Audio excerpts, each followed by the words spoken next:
नमस्कार। आज हेउची पवित्र पणा संक्रांति। पणा संक्रांति बा महाविषुव संक्रांति को ओडिया नुआ वर्ष भावरे पालन करा जाए। एही दिन ठारू नुआ पांजी प्रचलन मध्य हुए। पृथ्वीर क्रांति पथ को 12 भाग बा 12 मास और 12 राशि रे विभक्त करा जाइछि। तेणु मेष संक्रांति को वर्षर प्रथम दिन बोली ग्रहण करा जाए। एही दिन ठारू सूर्य विषुव रेखा उपरे अवस्थान करी कर्कट क्रांति आड़कू गमन करती। आज सारामामा स्माइल टीवी स्वतंत्र उपस्थापन रे आज आसंतु शुणिबा पणा संक्रांति। ओडिया पंजिका गणना अनुसारे महाविषुव संक्रांति हेउची वर्षर प्रथम संक्रांति। एही दिन ठारू बसंत ऋतुर शेष एवं ग्रीष्मर आरंभ होइथाय। तेणु सूर्य किरण प्रखर होइथाय।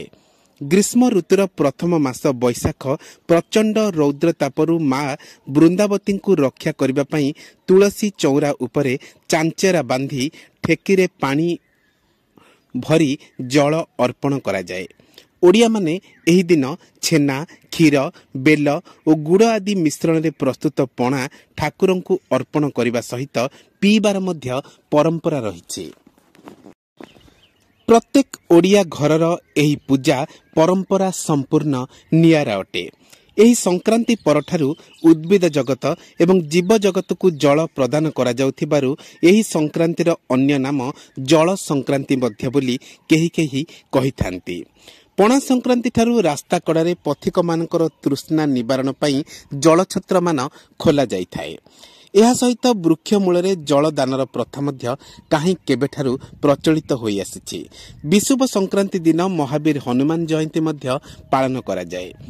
पवन सुतंको आराधना करबा द्वारा रौद्र तापरू रक्षा मिलिथाय बोली विश्वास रहिछि। एही दिनरे श्री हनुमानଙ୍କ नाम जप 40 संकटमोचन 34 संपूर्ण तुलसी रामायण आदि पाठ करागले सकल व्याधिरु मुक्ति मिले और पुण्य प्राप्ति होइथाय बोली विश्वास मध्य करा जाए। एही दिन पवित्र झामु यात्रा शेष होइथाय। दंड पाटुआ माने नियारे चाली चाली निज भक्ति भावर प्रमाण देइथांती। पणा संक्रांति उपलक्षे श्रीमंदिर रे मध्य स्वतंत्र नीतिकांति अनुष्ठित होइथाय।